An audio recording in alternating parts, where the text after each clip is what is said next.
What's up, YouTube? Sean here. Thanks for coming back.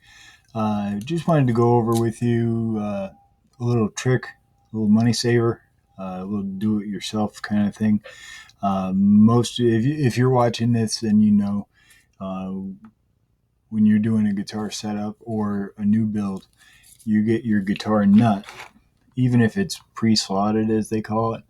Um, it usually just has your marking points. They're not set to the proper height. You want to set your action, and at the bridge or up at the 22nd or 24th fret, that's easy to set because you set the height of the saddles on your bridge or your tremolo. Uh, Up at the nut, if you got a whole heck of a lot of space between the string and the first fret, you need to lower the nut, and you do that one of two ways. The easiest way is to cut the slots down deeper. You could take the nut off and shave some off the bottom, and if there's a lot to take off, that's probably the better way to do it.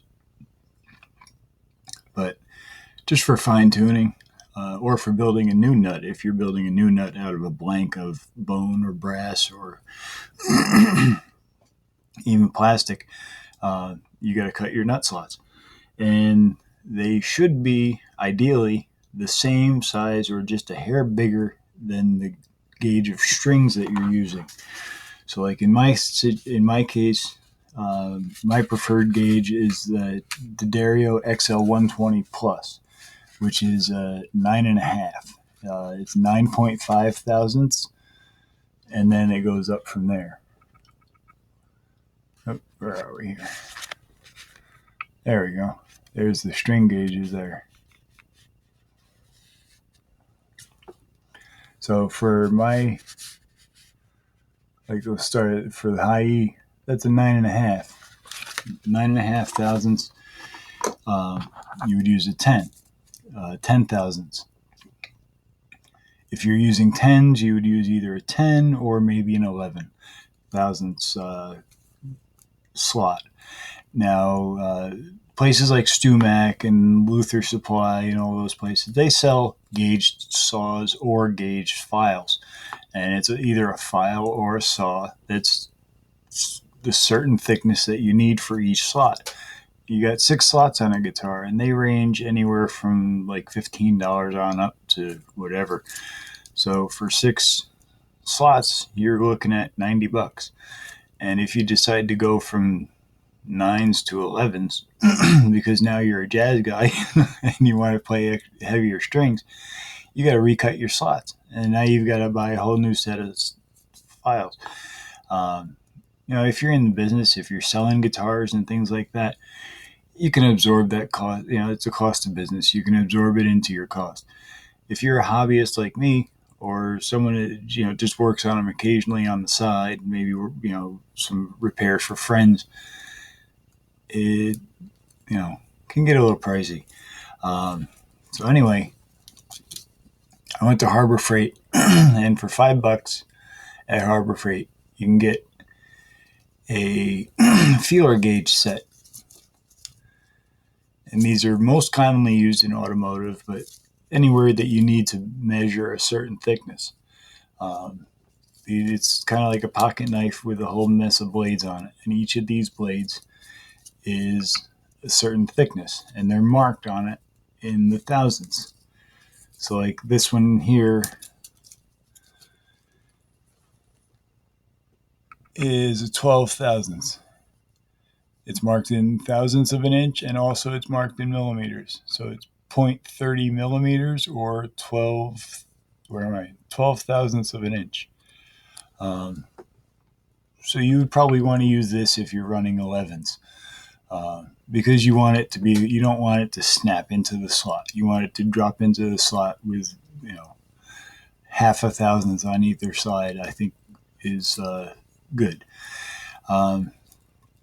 So anyway, I'm gonna do a Scott Grove, and I'm gonna grab the camera while it's running, because this is my 3rd attempt at this video, and each time I hit pause, and when I restarted it,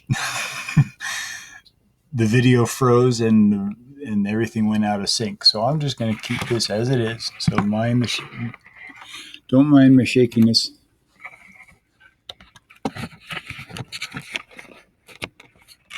Okay, here we go.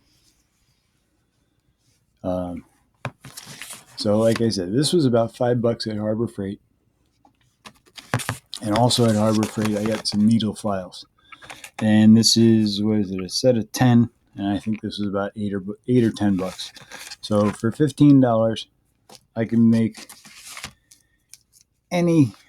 just about any size slotting saw that you could think of.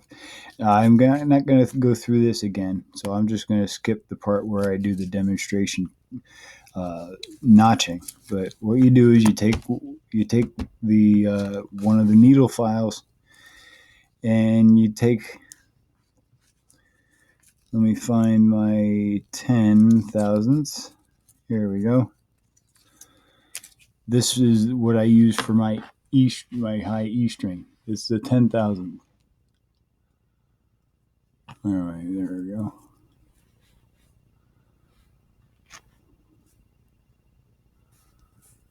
All right, left and right. I'm watching in the monitor, trying to see where I'm doing here. Okay, you see that's a 10 thousandths. You also see on the bottom here, it's got a bunch of notches in it. And there's nothing special about those notches. They're no special spacing or special depth. They don't have to be very deep. I just did some notches because there's not much precision necessary in the teeth that you're making. Your precision is in the thickness of the blade itself. And there we go. So I'll do a little sample cut. I've already cut two. Like I said, this is my third attempt, so I'll cut a third slot. But these are stainless steel, so they're harder than any material that you're going to find on a nut on a guitar. This is just a cheap plastic nut. This was what originally came on my PRS neck and body set that I made last year. And I'm having a little hard time holding this, but normally this would be glued into your neck, and you wouldn't be cutting it as deep as I'm cutting it. I'm just showing you how it can be cut. Yeah, that one right there. And just to show you that, this is what I used to cut the slots on my brass nut that I made. I'm going to cut a new one right here.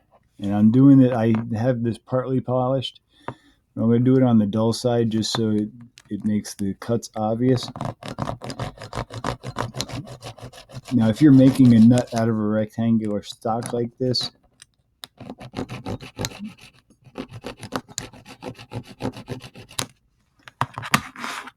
you can see just those few, and I've already got the beginnings of a slot. And that looks a little rough right now, but even when you're cutting wood, your first couple, the blade shifts a little bit. Once it gets settled into the slot, then it cuts nice and smooth.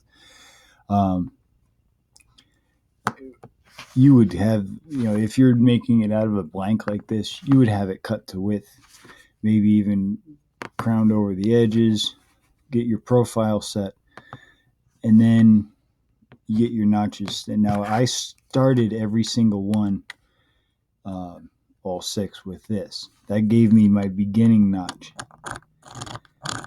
And you start off slow, you put your finger up against it, or if you wanted to clamp like a little pair of vice grips or something, just to keep your guide up along.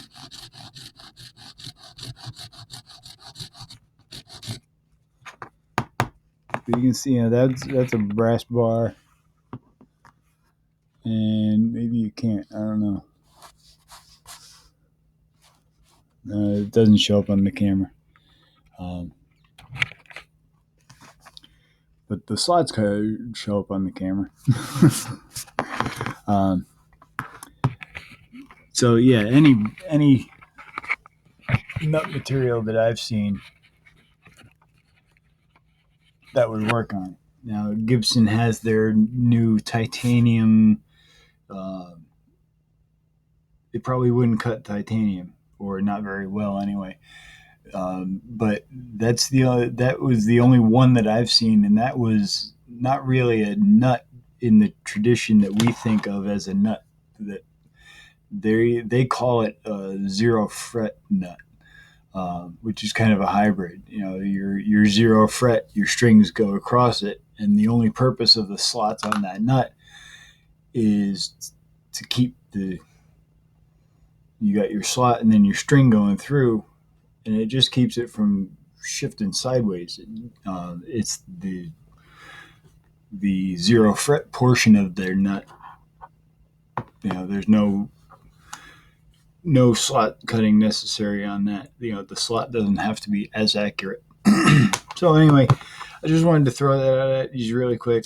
You know, a way to save a few bucks without having to buy, you know, each individual file or saw that's gauged. Again, $5 at Harbor Freight. I think they're a little bit more if you don't have a Harbor Freight near you, like Advance Auto Parts or Kroger's, O'Reilly's, whatever auto parts store you have nearby. They range anywhere from $5 to $10. You might maybe find them on sale sometimes. And then the needle file set also, I got this Harbor Freight. It was about $8. I think they run like 10 to 12 at Home Depot. Or places like that, you know, your typical hardware store. So anyway, guys, thanks for coming by. If you like what you see, click the thumbs up, subscribe, share, whatever else. Have a good night.